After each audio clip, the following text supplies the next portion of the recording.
Malda medical college হাসপাতাল চত্বরে পরিশ্রুত পানীয় জল ও সুলভ শৌচালয় ঘুরে দেখলেন ইংরেজবাজার পৌরসভার চেয়ারম্যান কৃষ্ণেন্দু নারায়ণ চৌধুরী। রোগী এবং পরিজনদের বাড়তি চাপের জন্য আরও একটি পরিশ্রুত পানীয় জলের ট্যাঙ্কি বসানোর উদ্যোগ নেওয়া হয় পৌরসভার পক্ষ থেকে। পুরনো পানীয় জলাধার এবং সুলভ শৌচালয় সংস্কারের উদ্যোগ নেওয়া হয় পৌরসভার পক্ষ থেকে।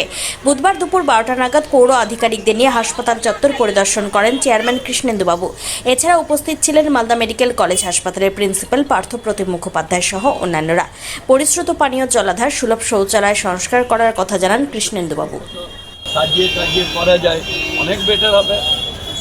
লোকে বলতে পারবে, জল খেতে পারবে। হ্যাঁ, আপনাকে তো সব দিক দিয়ে দেখতে হবে, পেশেন্টও দেখতে পার্কিং স্যার ওইটা একটু দেখতে বলছি।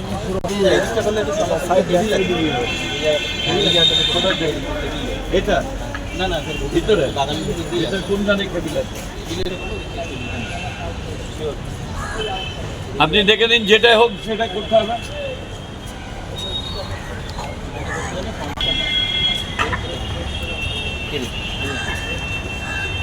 পানীয় জলে খুব প্রবলেম হচ্ছে। এটা দেখা যায় এখানে একটা ওয়াটার টাওয়ার বসবে, যেখানে টাওয়ার থেকে লোকে জল পাবে যারা বিভিন্ন জায়গা থেকে আসেন। ওই জন্য আমরা একটা ম্যারাথন মিটিং করলাম আমাদের এমএসভিপি এবং আমাদের প্রিন্সিপাল এবং আদার্স আধিকারিকদের, আমাদের মিউনিসিপ্যাল আধিকারিকরা ছিলেন। তারপরে কনজারভেন্সির কাজটা কীভাবে, কারণ সামনে ডেঙ্গু হচ্ছে, ডেঙ্গুটাকে কীভাবে প্রিভেন্ট করা যায় এগুলো আমরা দেখছি।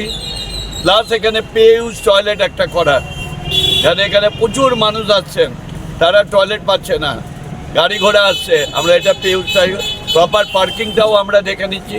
এই কয়েকটা জিনিস আমরা দেখলাম।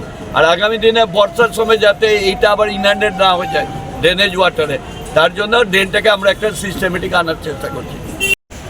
জেলা পরিষদ ওইভাবে দেখা নাই, আমরা তো মিউনিসিপ্যালিটি ট্যাঙ্ক ব্যাঙ্গেলে বানিয়েছি, তার মানে কি জায়গার মালিক আমি হয়ে গেলাম। তখনকার যুগে জেলা পরিষদের করে দিয়েছিল, এখানে থাকার কোনো জায়গা ছিল না বলে করে দিয়েছিল। আপনি আমাকে টেম্পোরারি দিচ্ছেন জায়গা, আমরা করে দিচ্ছি, ওই জায়গার মালিক আমি হবো নাকি?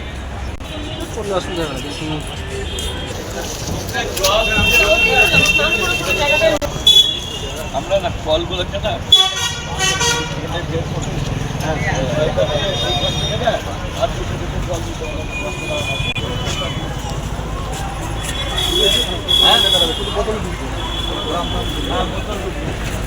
মতো থাকলো কে করে? পিডব্লিউডি করে না, না যে এগুলা মেনটেন করে, যে গর্ত টর্ত হয়েছে এগুলা কে দেখে?